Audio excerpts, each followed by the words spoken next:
teeth and angrily responded, "Nothing, just saw some dirty thing."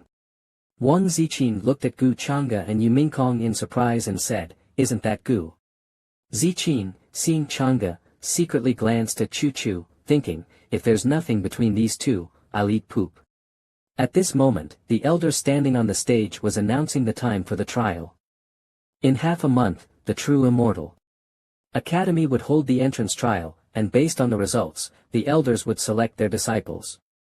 He hoped. Everyone was prepared. The cultivators below cheered excitedly, "Great, finally we can show our strength." Gu Chang'e smiled faintly and thought to himself, "The trial is in half a month.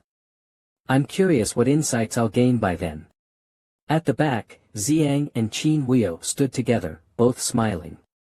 Chang'e continued to ponder, "Xiang Tianjun fits the identity of the chosen one. He has also interacted with me, so why hasn't the system task triggered? Could it be because there are too many chosen ones in the true immortal academy, and he's just one part of the task?" As the preaching ended, a group of students immediately poured out, discussing as they walked, "Finally, it's over. Are we going for a foot bath later?" Hearing this, the students responded, "Not going, I need to do my face. At this level, I have to look good." Suddenly, Gu Xianer saw Gu Chang'e and Yu Mingkong walking together, and her eyes widened in shock, her mouth forming an O shape. At the same time, Yu Mingkong also saw Gu Xianer and asked, "Isn't that Xianer?" Upon seeing Chang'e's figure, Xianer immediately covered her face with both hands, raised her butt, and ran away while chanting, "You can't see me, you can't see me." Yu Mingkong, watching Gu Xianer cover her face and run away in panic, was filled with confusion. She turned to Gu Chang'e and asked, "Why is she running? Did you bully her again?" Chang'e replied, "What are you saying? Impossible. She's the one bullying me, and now she's too shy to look at me." Gu Xianer ran so hurriedly while covering her face that she accidentally bumped into Xiang's firm chest. Xiang, seeing this, lightly laughed and said, "Xianer, what a coincidence, we meet again." Gu Xianer asked in confusion, "You are Xiang Tianjun?" Qin Huio, walking alongside Xiang, asked in confusion, "She is." Before the person beside him could finish, Xiang lightly interrupted and answered the question even before Huio asked. Gu Xianer stubbornly said, "What a coincidence. So many cultivators gathered here, listening to the elder preach, and yet I met Xiang Tianjun. Do you think I would say that?" Xiang calmly responded, "I indeed met Xianer by coincidence, just to greet her." "Is Xianer too nervous?" Xianer's expression changed, and she said seriously, "Move aside. Don't block my way, or I'll hit you." As soon as Xianer finished speaking, a hand suddenly rested on her shoulder. Gu Chang'e had appeared behind her at some point, slowly saying, "What's wrong, Xianer? Is someone bothering you? Is there another one?" As soon as he finished speaking, Gu Xianer blushed and immediately flew away, leaving them behind. "So annoying. Don't you have your own business? Stop bothering me." After Gu Xianer left, Gu Chang'e's face changed, and he stared at Xiang, saying, "Xiang Tianjun. I remember I previously said I didn't want anyone with impure intentions to get close to Xianer. Did you treat my words like the wind?" Xiang's expression slightly changed, and he responded, "Master Chang'e misunderstood. But I'll kindly remind you. When Xianer saw you earlier, she ran away. Too much possessiveness, anyone would be repelled." Gu Chang'e's expression darkened, his eyes filled with murderous intent, and he slowly said, "Are you teaching me how to do things? Pointing fingers at my family's affairs, what do you think you are?" Xiang, furious upon hearing this, raised his hand and pointed at Chang'e, saying, "Gu Chang'e, you." Qin Huai quickly intervened, standing aside and stopping Xiang, saying, "Ah Yang." He raised both hands and said, "Brother Gu, please forgive us, it was truly a misunderstanding. We were just passing by and had no ill intentions towards the girl earlier. Please rest assured." Xiang was struggling to suppress his anger at this point. Gu Changa's sharp gaze turned towards Qin Ya, asking, "Who are you?" Qin Ya, hearing this, pulled Xiang away and replied, "I am Qin Ya." Xiang, still filled with anger, turned and pointed behind him, saying, "Did you see that? This guy's personality is exactly like junior sister's." Gu Changa smiled slightly, his gaze deep, thinking to himself, "So it's you. System prompt, the son of fate returns from the flowing station, the eldest brother returns from the 9 heavens." The scene shifts to the heavenly palace, where a Taoist disciple anxiously said to his master, "Master, the eldest brother has been missing for so long, it's likely that things are dire. Please accept my condolences." The master remained calm and optimistic, still believing that his disciple was safe, responding, "Impossible, Ya's soul lamp has not gone out, how could things be dire?"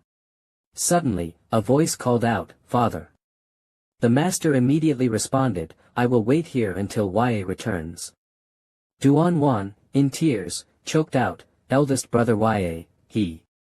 At that moment, one of the master's disciples pointed at the Taoist immortal and loudly said, "Master, we still have the Taoist immortal sister."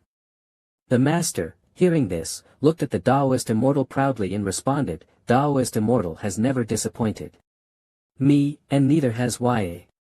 The Taoist immortal stood at the eaves, deep in thought, waiting for something. Suddenly, the sky gradually turned purple, and within the purple smoke, countless fireballs began falling towards the master and the 2 disciples.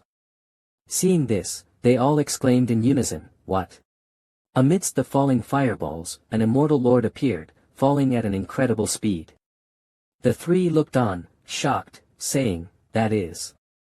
As the 3 saw their immortal lord falling with the fireballs, their expressions gradually turned grim. Cold sweat appearing on their foreheads, and they exclaimed in horror, "The immortal butterfly blood, the heavenly palace is collapsing, the immortal lord has sacrificed himself. This world is finished." The scene shifted to Gu Changa, who silently thought to himself, "I see, I suddenly feel that these prompts, the words that surfaced in Gu Changa's memory are just fragments extracted from my deep memory. It seems this system is deeply connected to the Demon Lord." It turned out that the final boss of the Forbidden Era was the Demon Lord, the timeline collapsed, and the worlds dared not leave my name. Gu Changa showed a cold smile, with a faint purple chill gleaming in his eyes. In Gu Changa's memory, another phrase appeared, "The Ya Dao sect is destroyed, it's just the calamity of a fish in a pond, like crushing an ant." A sword shadow appeared, emitting a terrifying purple energy. Gu Changa laughed, saying, "It's time to return, I will return sooner or later." The scene shifted to the True Immortal Academy, where in a quiet room, a woman's voice suddenly spoke. Su Chinga was meditating nearby, while the woman excitedly said, "The one who inherited the demon technique has sneaked into the True Immortal Academy. This is a great opportunity for us, there are fat sheep waiting to be slaughtered everywhere, this place is indeed a paradise." The woman then lunged toward Su Chinga, saying, "As long as we're careful and don't get noticed by that grand elder, everything else will be handled by Yin Chan." Su Chinga calmly responded, "I understand." She said indifferently, "I'm just worried that one day I'll show a flaw in front of the young master, not sure how much longer I can hide it." The woman used her energy to create an illusion of the young master, showing a bloodthirsty expression, coldly saying, "Listen to me, swallow him." She immediately shoved the fake young master into her mouth and chewed fiercely, saying, "Why bother thinking? Just swallow him." Su Chinga, furious, waved her hand to scatter the illusion and shouted, "Shut up. You don't understand, I just hope that day comes later."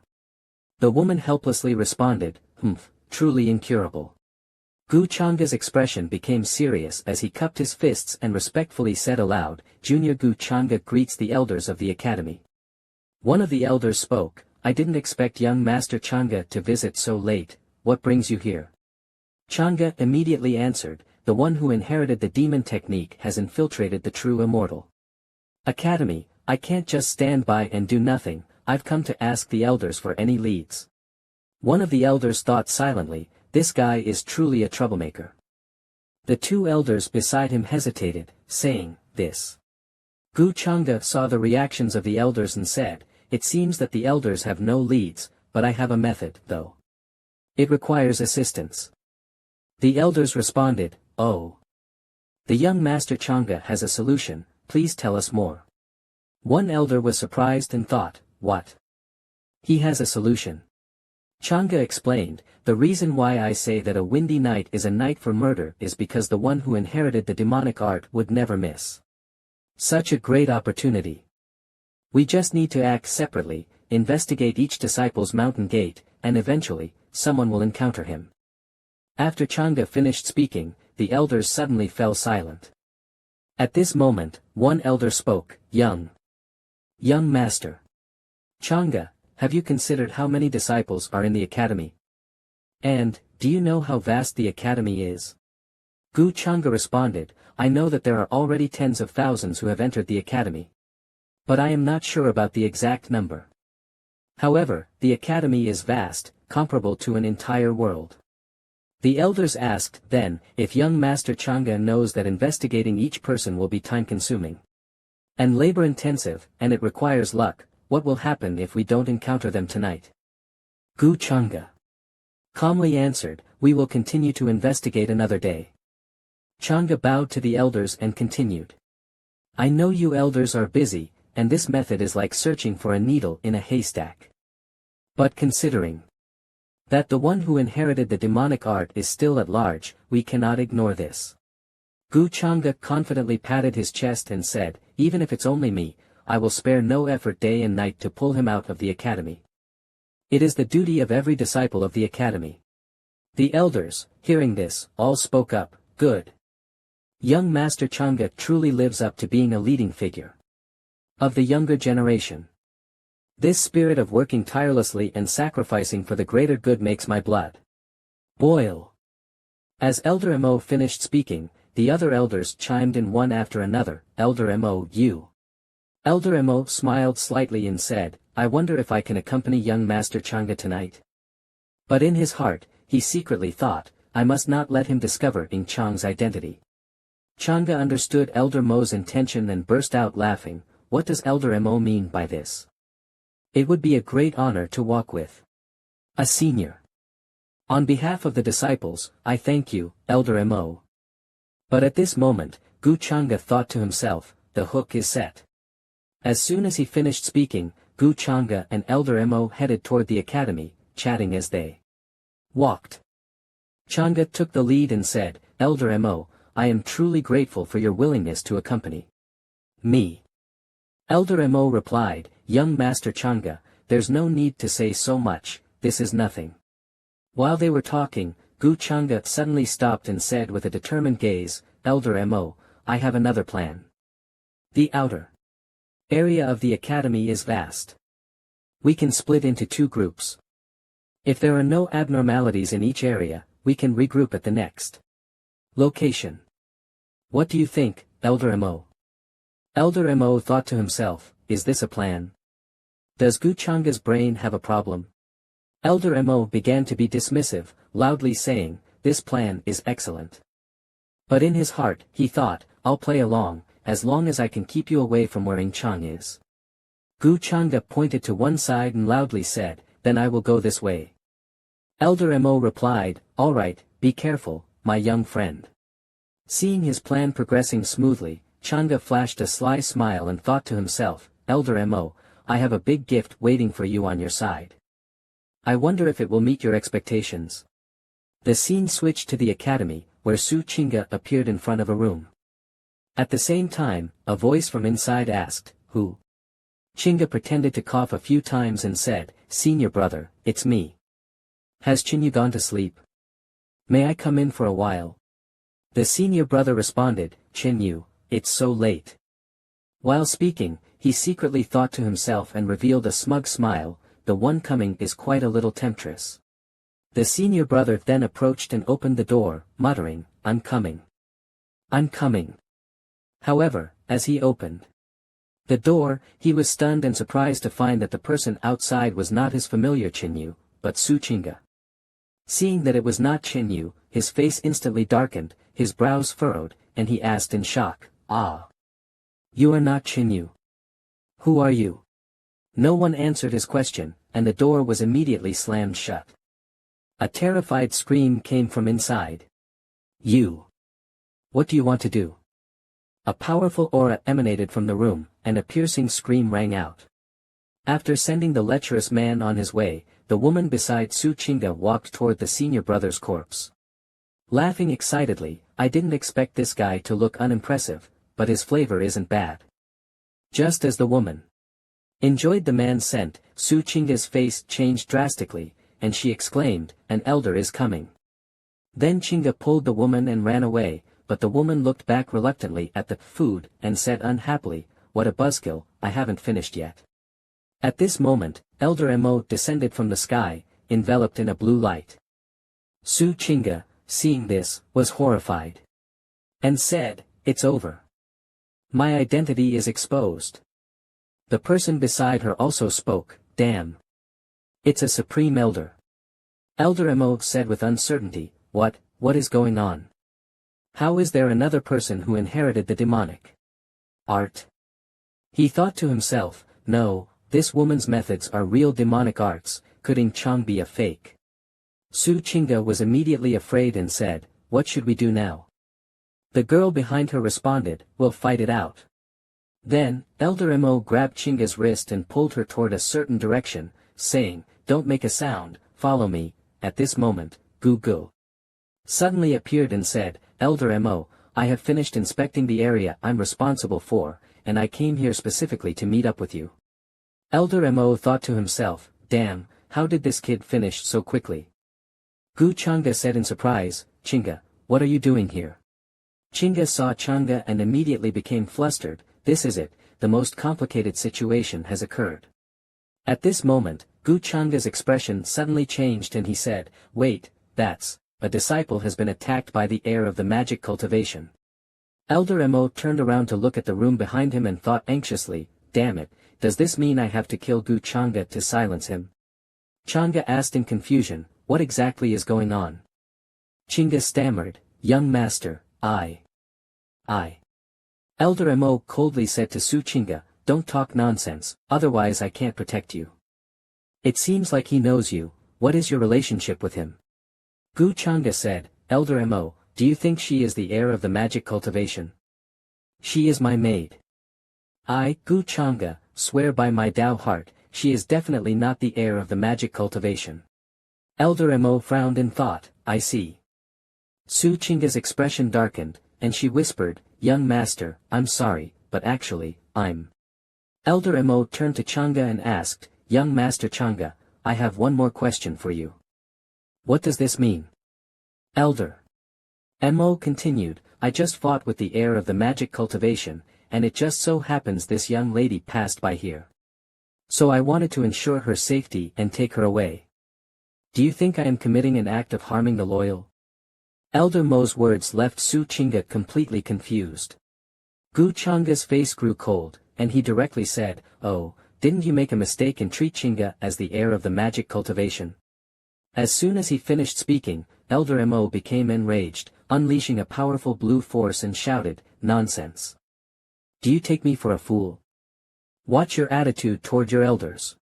Gu Changa, seeing this, shouted in anger, "This concerns my Chinga, even if it's Elder Mo, I can't hold back." With that, he released a golden beam of light towards Elder Mo, and both of them unleashed their energy, facing each other with no room to back down.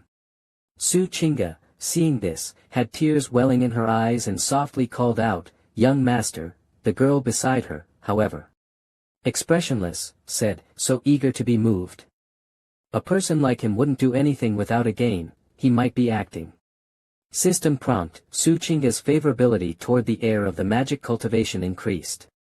Elder Mo spoke, "Young friend Changa, don't you know that in each generation, there has only been one heir to the magic cultivation? Everyone knows it is Prince Yingxiang of Tianhuang." Gu Changa, upon hearing this, fell into deep thought. "I actually forgot about that." Elder Mo said, "Forget it, since this young lady belongs to Gu Changa, then there must be no problem. She must have come out to search